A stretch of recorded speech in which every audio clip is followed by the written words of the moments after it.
Done by Noon Podcast, episode 3. Today we're going to talk about 3 sports performance principles that will triple your productivity. You're listening to the Done by Noon Podcast, a podcast for entrepreneurs who want to achieve more by noon than others in a full day. Serial entrepreneur Dave Ruel and his co-host Chris Lopez share the strategies that will help you optimize your productivity, performance, and lifestyle so you can reach new heights in your business and life. So if you're ready to become the most efficient and effective entrepreneur you know, you're in the right place. Welcome to the show.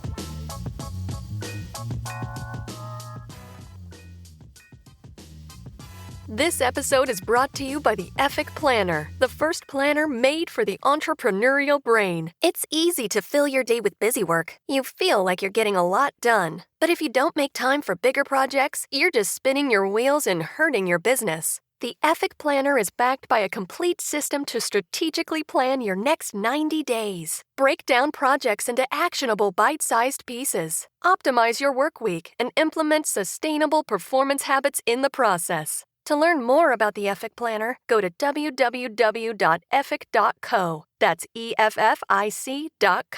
And use coupon code PODCAST at checkout to receive 10% off your order. Now, back to Dave and Chris. Chris. What it do, baby? What it do? Dude, I realized that the title of this episode is tough to say for a French-Canadian guy.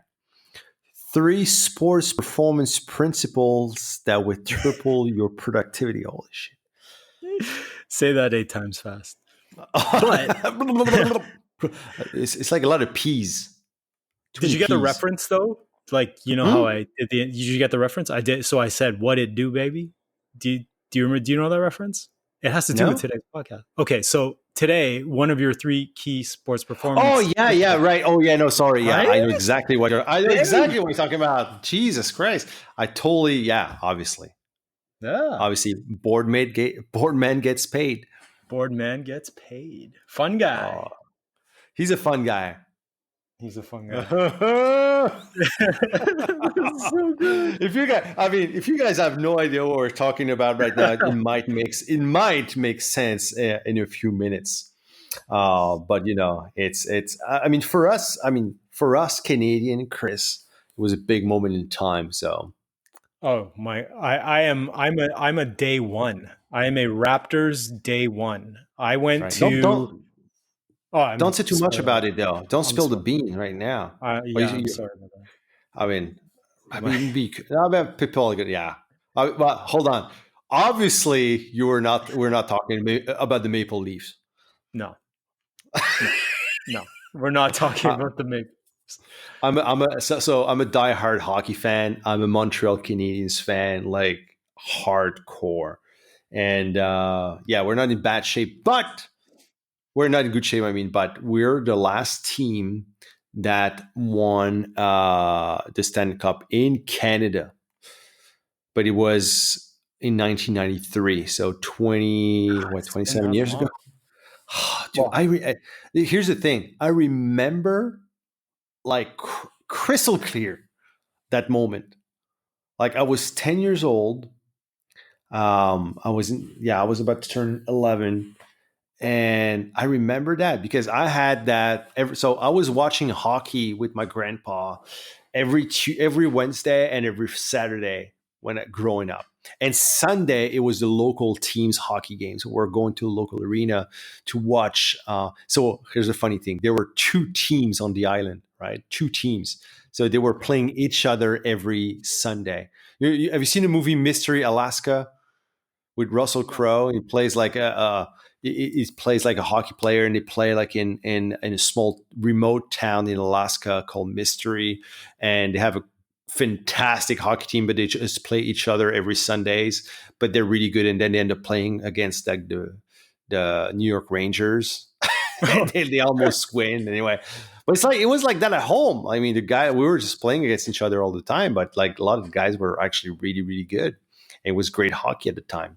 I've been gone for a long time now, so I don't know the state of hockey now, like how if the guys are still good, but it was incredible, small town hockey.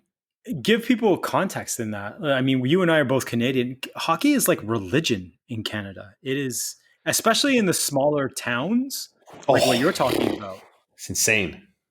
It's Yeah. crazy. Everybody plays hockey. Like, here's the thing. I don't know, like, wherever you're logging from, but like, I know in the US, like football is big, and obviously basketball. Basketball is bigger now in Canada because of the Raptors, and because of Vince Carter.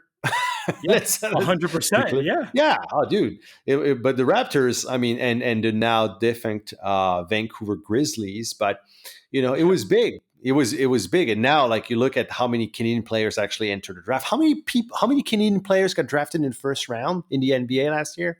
Wasn't it, like, crazy high number? I don't know if it was a record amount last year or the year I think it before. was. I honestly, I can't remember. I know Well, that, but who got last year? Barrett got second pick after Barrett Zion. was Sorry, third. Barrett was third. There was that guy John Moran who went before Barrett, but Barrett for got the it. longest time was like the number one player in the U.S. I mean, he's a Canadian guy. He's from my hometown, Toronto, Mm-hmm. um, uh, and he went to the U.S. to play high school when his father, who was It's a smart thing to do, though. yeah, because they have these prep schools, and if you want to be able to play in the NBA, you have to really play elite competition at that age. A lot of guys So do that at hockey too. I mean, they have great programs in the U.S. just because there's more people, right? So they can have well, yeah. higher level of competition. Yeah. Well, I mean, and there's a lot, like there's this kid. I used to coach this kid. My oldest daughter was a high level volleyball player, and one of her teammates, the teammate's father's was played in the NHL. His name was Andrew McBain. He was a bruiser, and he's got a son named Jack. And Jack, I believe, went to Boston College for hockey. He had the option of playing in the O or going the NCAA route, and he went the NCAA route Mm-hmm. because I think he wanted to go to school, and then ended up getting drafted by what's the Minnesota team? Wild, The the Wild. Wild? Yeah. Yeah. Yeah. So I think he was like their first or second round pick or something like that. But here's the But thing: it's a like, different. so many people go through actually college hockey now because the level of competition is really, really high. I never realized, actually, like, if you're listening from the US, it might be like normal for you guys, but I remember when I went to Boston College to watch a Boston College football game, and it was my first American football game that I was watching live. And there were people. They were playing Miami. What was it? Miami, the Oh, Gators, or what yeah. was the Yeah. No, the Hurricanes, the Canes. Hurricanes? Yes. Yeah. So yeah, Gators are South Florida, I think, or whatever it is. Pardon me, I don't know Florida. much about Yeah. football, but like 80,000 people in that stadium, and there were people like um, flying. They were flying from Miami to watch the game. I mean, we're Yeah. talking Yeah. about raving fans watching teenagers watch football. I was like, this is Yep. insane. Then I realized that, well, okay, yeah, this is real religion too in the US. But so if you're listening to this and you're like hardcore NCAA and follow, like, football and college football, like, that's the level of involvement that we have with hockey here in Canada. Like, it's just, yeah, that's all you talk about. You talk in small towns, you talk about the weather, you talk about the conditions of the roads, and you talk about hockey. That's it. And I'm laughing because you're not even lying. it's true. It's true. And I mean, and we all play hockey. I mean, we all play hockey. It's part of the DNA. It's part of what we do. And it's like it's crazy. I live in a small town. Like, I live in a town that's about, like, the greater Tracadie, New Brunswick is about like 16,000 people.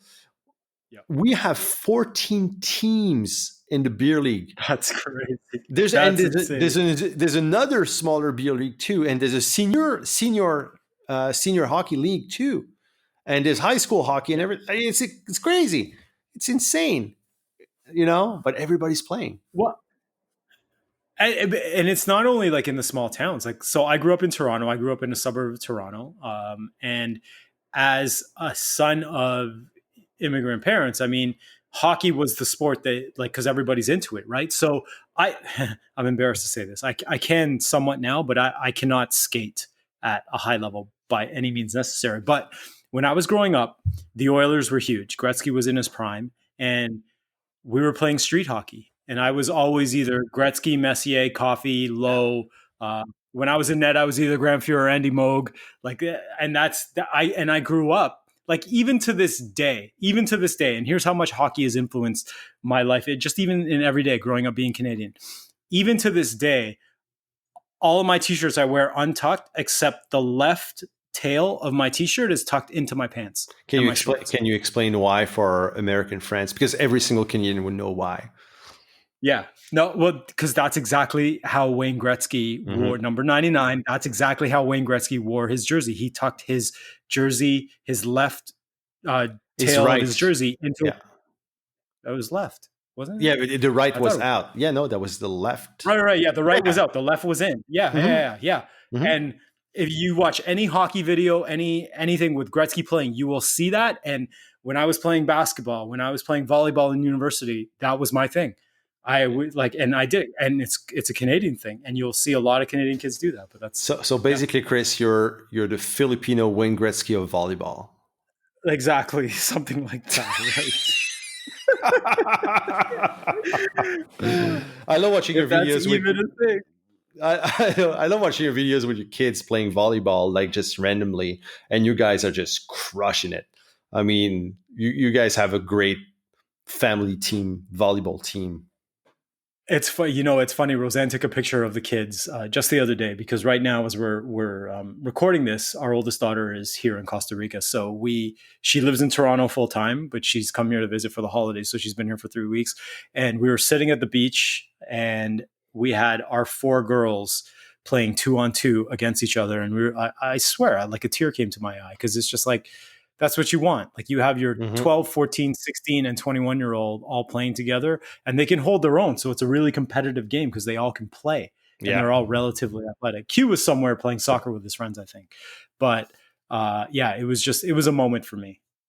Sports is very big in our family, though. I think sports should be part of every single family, and that leads to it's a perfect segue to talk about sports performance because. What we're gonna present to you guys today are 3 key sports performance principles that, well, personally have inspired me a lot through my career, but also like what I do with Effic, with the methodology, and everything are really based and inspired of these 3 core principles. And whether you're into any type of sport, you might not know about like the actual lingo or the actual that it's an actual principle or methodology, but you're more than likely doing this and without even knowing. And when you really go into higher level that you need to be more methodical about it, then you need to be more like understand, I would say, the science of it and the mechanics of it. And this is what I want you to talk about today, because here's the thing. There's 3 things that I see entrepreneurs do all the time. And Chris, you'll tell me if you agree or not. The first thing is that I see entrepreneurs like having crazy workloads, unmanageable workloads, I would say, and there's a big mentality of glorifying the fact of working more, the hustle, like, oh yeah, how are you doing? Oh yeah, I'm busy. I'm good. Oh yeah, busy is good. Is it really? Right. So we see I think it's a big problem, the workload problem. I think there's a planning problem too. So being more too reactive to what's going on versus being more proactive. So meaning that, you're in business happens, you do your thing, but you tend to react to your business environment all the time. You tend to react to what's coming your way versus being proactive with your goals versus, being really, planning what's ahead, and I think with the more you can plan properly, the more you can anticipate what's coming, the more you can grow.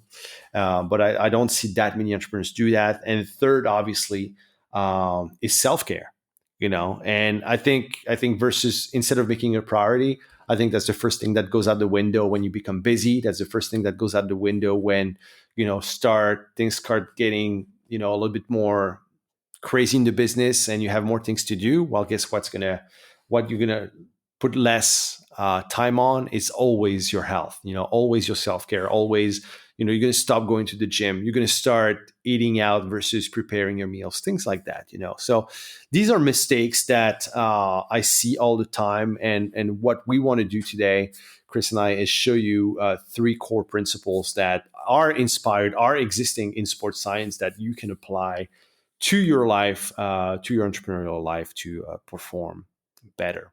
Do you see these type of problems, Chris, with your students? All the time. And I think especially with when it comes to self-care and workload, people wear it kind of like what you were saying. They wear it as a badge of honor, that Oh yeah. of how busy they are, and Mm-hmm. of how less that they're doing for themselves. Like, oh, I'm too busy, I can't take care of myself because I'm taking care of other people. But people, it's that old marketing or copywriting analogy of putting the oxygen mask on yourself first, right? Mm-hmm. And being able to take care of yourself so that you can produce in your business. But I see these mistakes all the time. Like, more is not better. Better is better. And doing things like what you say, doing things the right way or correctly, as opposed to just trying to do more and more of it. So yeah, Working. no, that these are huge mistakes, big mistakes that I think with your system we can really dispel.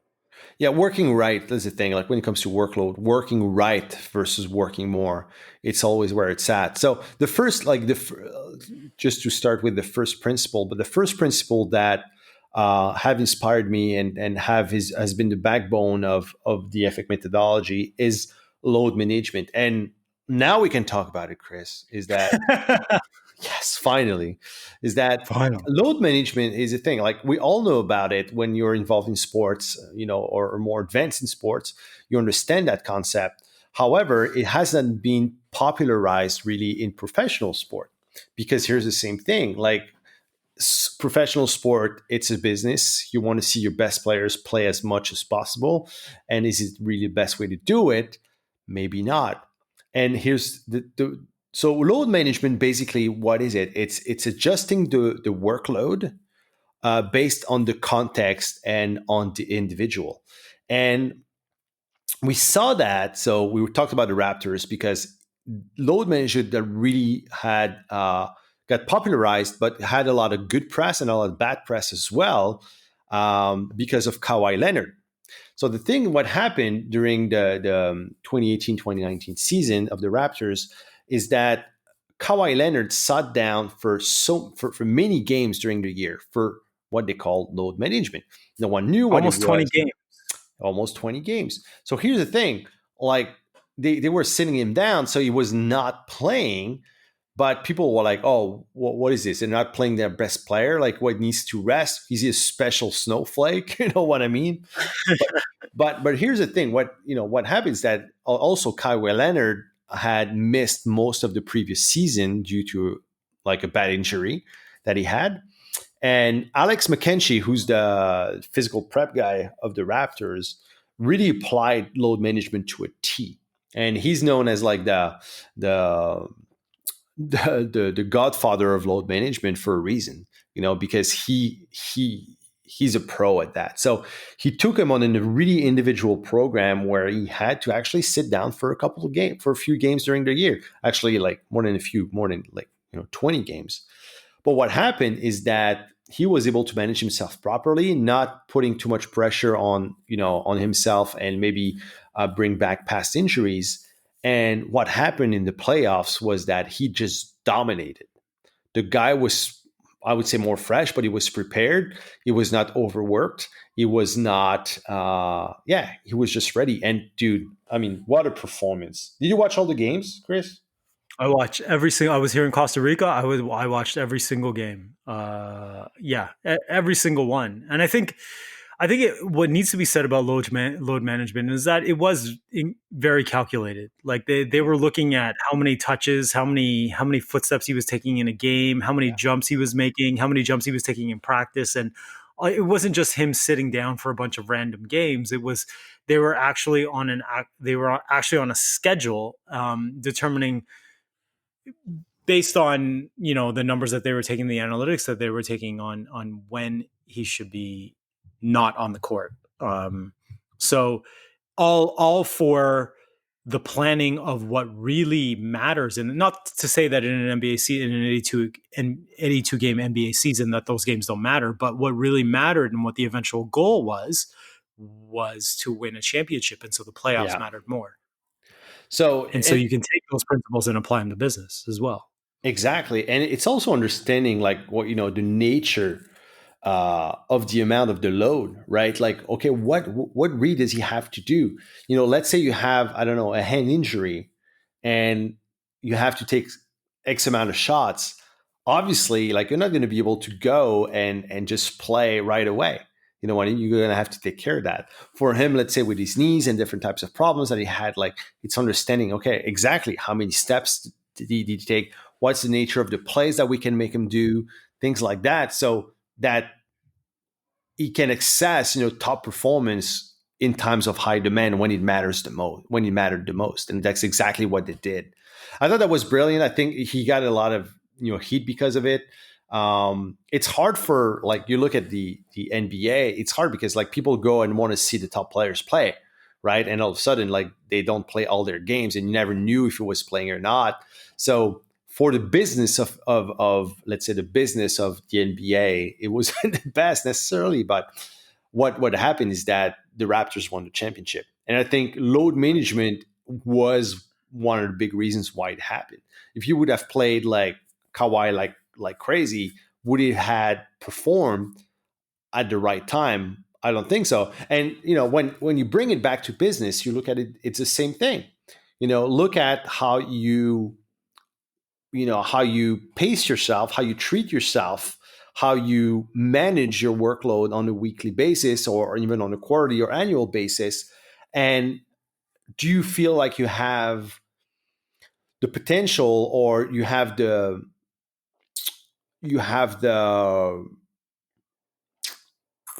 amount, if you want, of power to perform in times of high demand? You know what I mean? The juice. Yeah, you have the juice, you have the RAM. Like, I always compare that to a computer, but it's like, what do you want to do? Like, you want to, like, when you use a lot of RAM on your computer and the computer lags, are you going to go and stream videos at that time? Maybe not. You know what I mean? Because you've put too much demand on your computer and it's not going to perform. But it's the same thing. You have to free up that RAM in order to perform properly on what matters. And I think that's in business, that's the same. You just get busy doing so many little things. And all of a sudden, what happens is that you're not available energetically to perform tasks that are really matter. So you're going to stop, stop working on important projects. You're going to stop doing things that are more important than you think, because you're just going to be reacting to the environment versus like understanding that I need to really manage myself properly in order to perform when it's needed. Well, it's like for me, it's kind of like what you were saying when one of the most common mistakes is planning. Like load management is very much about having a big picture outlook. It's about playing, there's a concept getting thrown around in business these days called the infinite game, right? It's not a short-term type of thing where you're looking at things on such a micro scale. And we'll talk a little bit about periodization after this, but we have to look at the entire picture. And you have to ask yourself, like, how long are you in business for? Are you just doing it for this one very moment, or are you doing it for the lifetime? Are you trying to create something amazing that will span a lifetime and could potentially be your legacy, right? So load management is very much about taking a look at the big picture, playing the long game or the infinite game, and looking and managing your energy with that type of outlook, as opposed to just doing it on a micro scale and like living. Not to say that living in the present and living one day at a time is the wrong way to do things, but you also need to have a big vision of what it is that you want to accomplish. And I think load management is almost like the foundation upon what that needs to be built on. I agree. I think it's a foundation, and I think it should be like something you look at before everything else, because when you do that and you understand that and you have that big vision, this is where the second principle comes in, which is periodization. And periodization, I don't know, like if you guys are workout or ever worked out or were involved into a more specific workout routine. But what happens, what you do, like you apply periodization, meaning, okay, what do you want to do? You want to lose body fat? You want to build muscle? Okay. Do you want to gain, then what do you want to do? Do you want to gain 20 pounds of muscle, lose 20 pounds of body fat, get more specific? But you need to know that long-term plan. Based on that, let's say, Chris, you want to build muscle. Based on that, what you're going to be doing?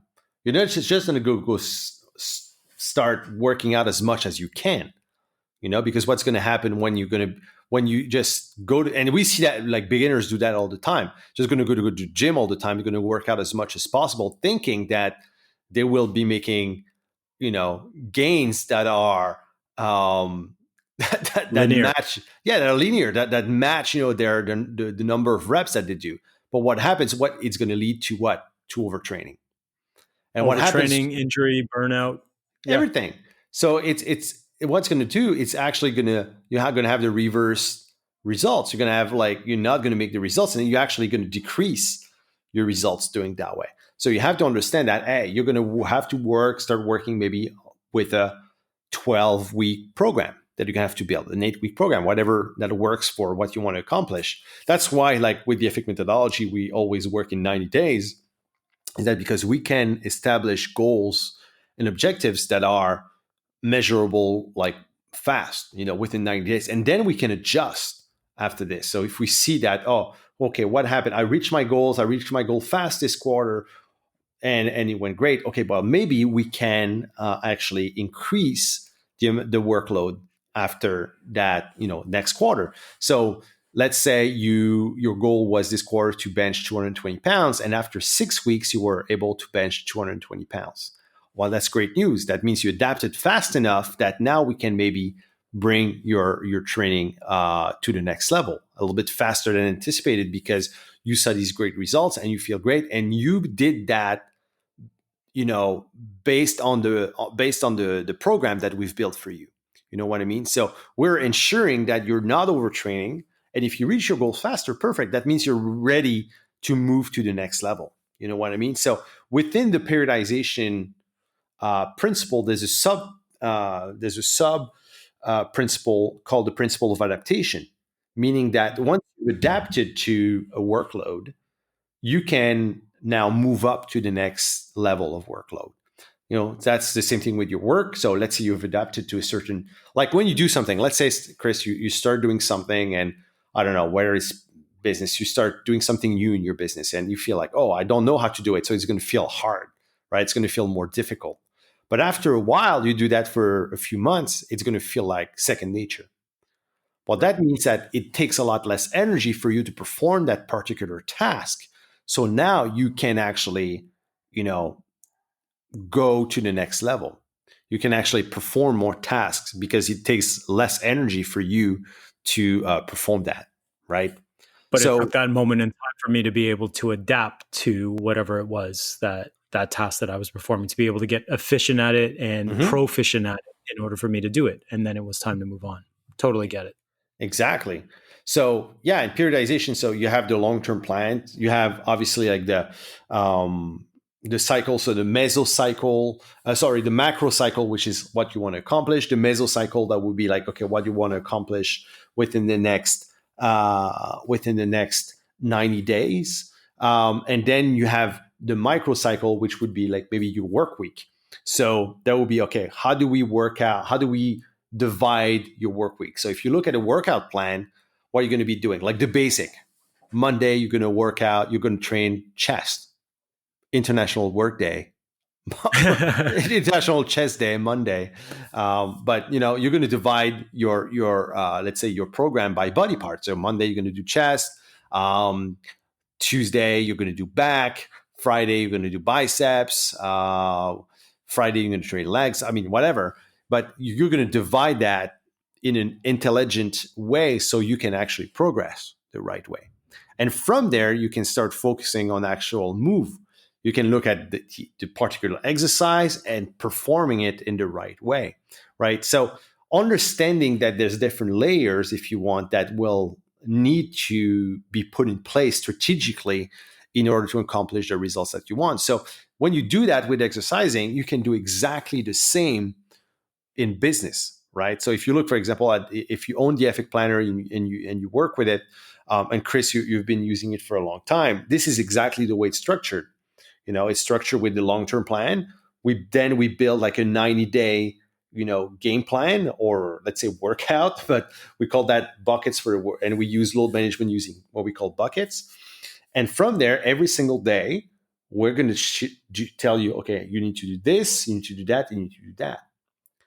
So based on that, you know exactly what to do. You need to follow the plan. And at the end of the cycle, at the end of the 90 days, you look at it and you're like, you can now evaluate the success of that plan. So if you are working out, how much muscle did I build during these 90 days? How much body fat did I lose? Things like that. But it's the same thing in business. Hey, Dave, can you talk a little bit about kind of exactly what you just said about being able to track or being able to look back at your plan to see how successful you were? How important is that, would you say? Well, how can you track progress? Like, how do you know if you progress if you don't track it?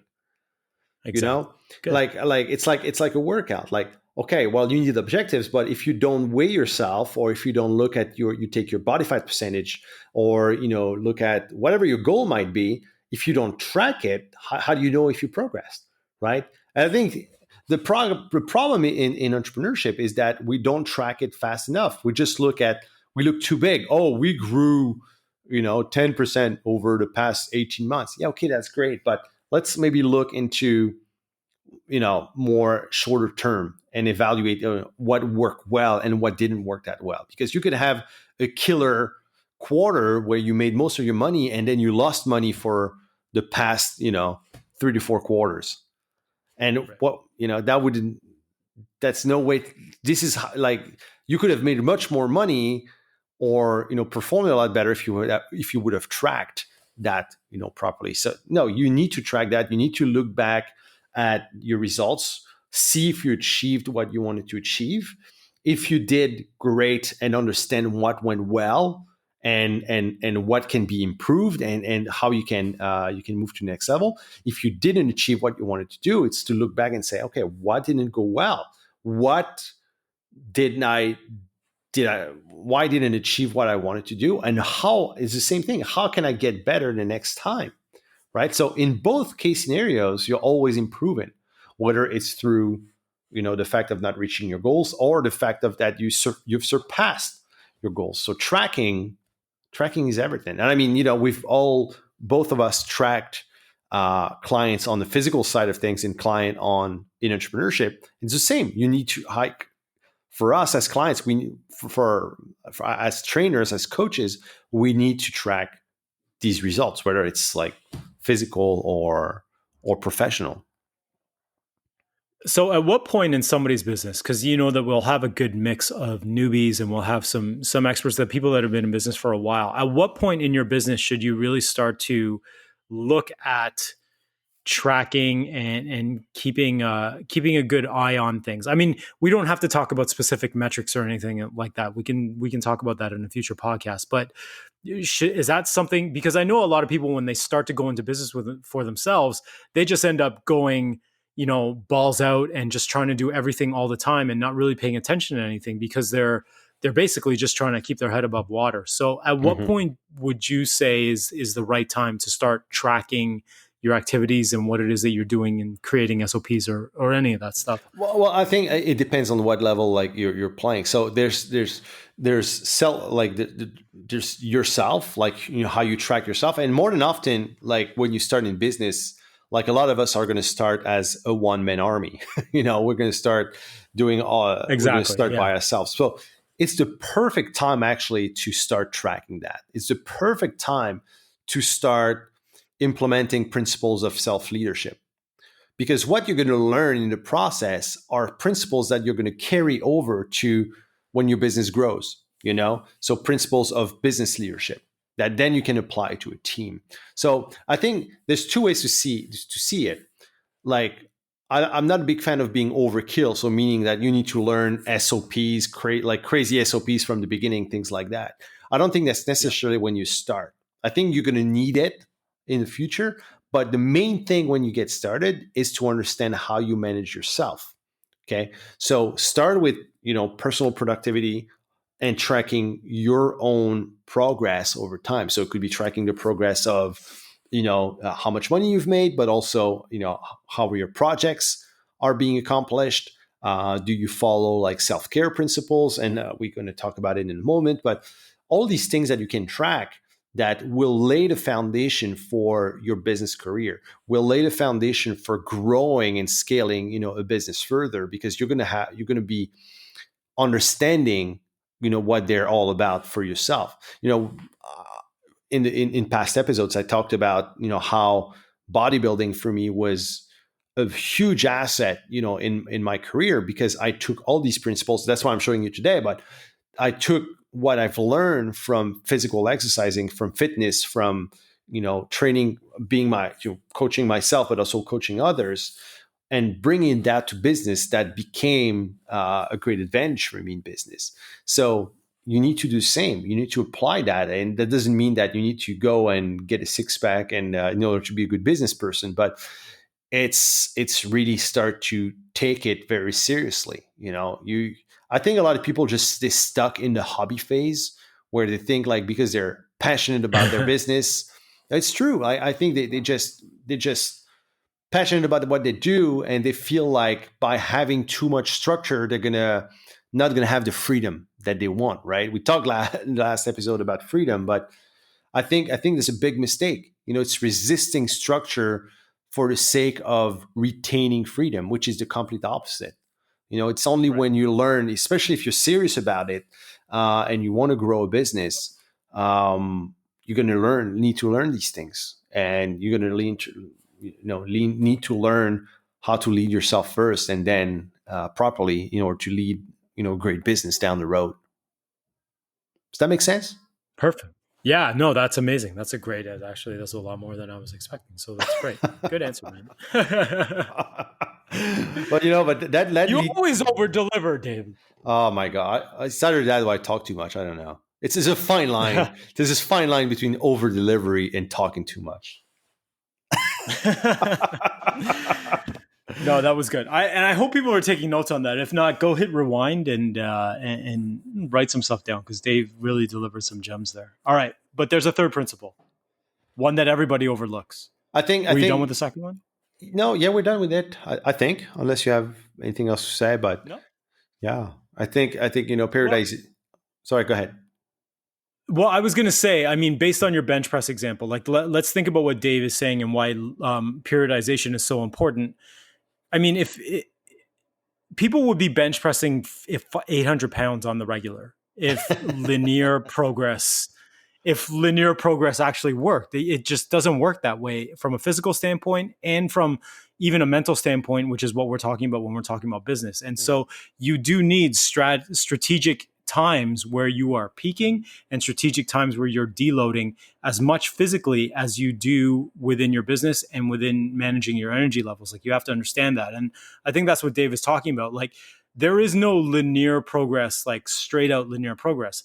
The trend for progress is going to be linear. You're going to get better and better and better at time, but you have to be able to peak and then deload and then rebuild and then deload and then rebuild and deload over a period of time. Yeah. And again, I think this comes back to what we were talking about with the load management principle, where it's about playing the long game or the infinite game and having that big picture outlook and not always being in triage mode where you're reactive all the time. Exactly. So one of the big thing that need to happen there in order to do that is the third principle, which is rest and recovery.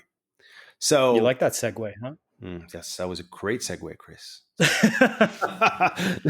But like when you deload, and you progress, this is where you're going to start that.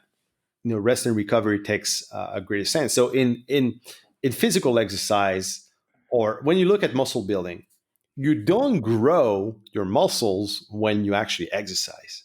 You grow your muscles when you sleep, when you eat, right, and when you recover.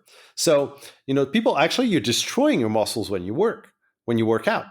You're creating these micro traumas in your muscle that are going to create bigger muscles because you're repairing them by eating, protein and and having your muscles being repaired during times of a rest and recovery was the same thing here, right? So you have to look at it as how do you do that? Your lifestyle habits, your hydration, your nutrition, your sleep. You have to pay attention to all these things, just like you would pay attention to it, in a workout program.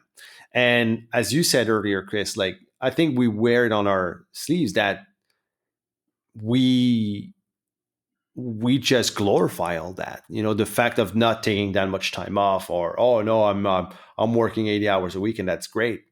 Okay, I'm not saying that you at one point you're not going to work 80 hours a week. At one point you might have to do it, but you got to understand that if it becomes a pattern, you will not have sustainability in your business. Because let's be honest, like the main thing that we want when it comes to performance is sustainability, is being able to do that for a long period of time.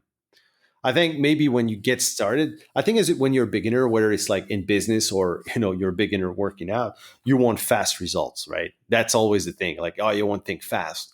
But then more you go into it, you understand that, okay, well, that's not just, as you said, everybody would be benching 800 pounds if it was if it was linear, right? So I think the problem of, or the necessity, I would say, of rest and recovery will become obvious, over time.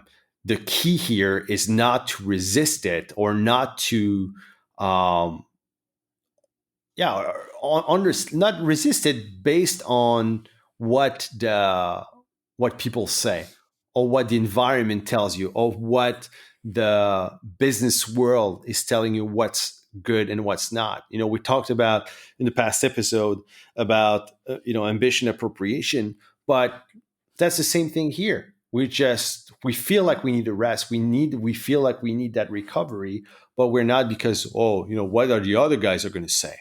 I don't want to feel like big baby right here. No, it's not the case, but you need that.